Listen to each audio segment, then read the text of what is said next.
আসসালামু আলাইকুম। আজকে ধৈর্য নিয়ে কিছু কথা বলবো। যদি আপনার আমার এই কথাগুলো ভালো লাগে তাহলে মনোযোগ দিয়ে সবাই একটু শুনবেন। সবার জীবনে অনেক কাজে আসবে।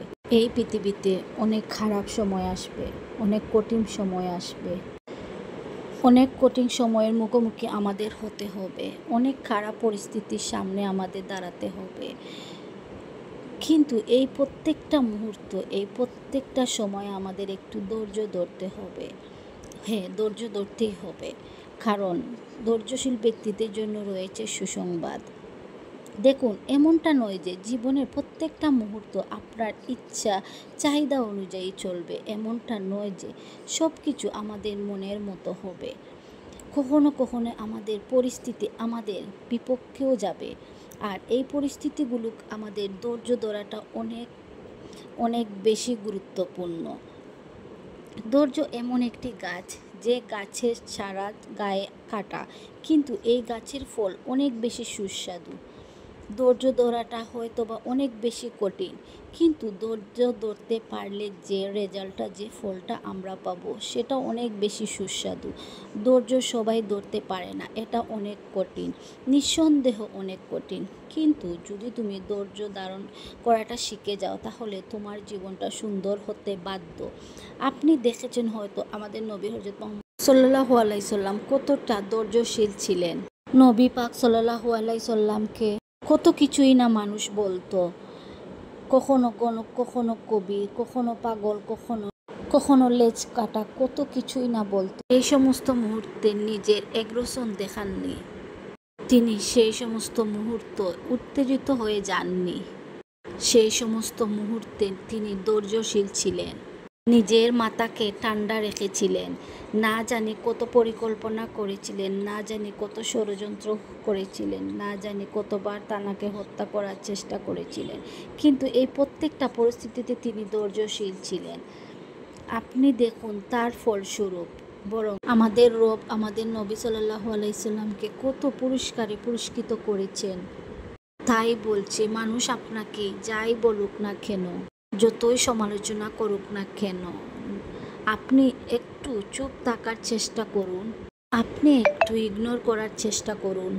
মানুষ আপনার নামে কত কিছুই না বলবে, আপনাকে নিয়ে সমালোচনা করছে না, হ্যাঁ করছে।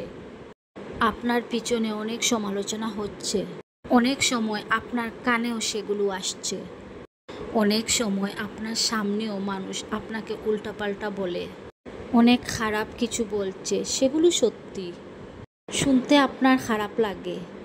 সকল কিছুর জবাব দিতে যাবেন না, সকল কিছুকে গুরুত্ব দিতে যাবেন না, কিছুটা ইগনোর করুন, কিছুটা ক্ষমা করে দিয়ে সামনের দিকে এগিয়ে যান। কিছু ক্ষেত্রে ধৈর্য ধরাটা প্রয়োজনীয়। যখন আপনি সকলকে গুরুত্ব দিতে যাবেন তখন আপনি উত্তেজিত হয়ে পড়বেন, তখন আপনি নিজের উপর কন্ট্রোল হারিয়ে ফেলবেন। কিছু পরিস্থিতিকে ইগনোর করাটা প্রয়োজনীয়, কিছু প্রশ্নের উত্তর হিসাবে চুপ থাকাটা প্রয়োজনীয়, কিছু মুহূর্তে ধৈর্য ধারণ করাটা প্রয়োজনীয়, কারণ ধৈর্যশীলদের জন্য রয়েছে সুসংবাদ। একটা কথা মনে রাখবেন, এই পৃথিবীতে বিপদ আপদ আমাদের কিছুতেই পিছু ছাড়বে না। নবীদেরও পিছু ছাড়েনি, আমাদেরও পিছু ছাড়বে না। খারাপ সময় আসবে অবশ্যই, কঠিন মুহূর্তের মুখোমুখি আমাদের হতে হবে, জীবিত মানুষের জীবনের সমস্যা থাকবে, কিন্তু এই প্রত্যেকটা কঠিন মুহূর্ত আমাদেরকে ধৈর্য ধারণ করতে হবে, আমাদেরকে একটু ধৈর্য ধরতে হবে, একটু ধৈর্য ধরাটা প্রয়োজনীয়। একটা কথা মনে রাখবেন, মুমিনদের জীবনে যা কিছু ঘটে সবটাই মুমিনদের জীবনে যখন সুখ আসে তখন সে রবের শুকরিয়া আদায় করে, তখন সে রবের প্রশংসা করতে বাধ্য হয়। আর যদি মুমিনদের জীবনে দুঃখ আসে তখন সে ধৈর্য ধরে, তখন সে সফরের কেয়ার করে, এটাও তো মুমিনদের জন্য ভালো। তাই বলা হচ্ছে মুমিনদের জীবনে যা কিছু ঘটে আর সবটাই আছে কল্যাণ।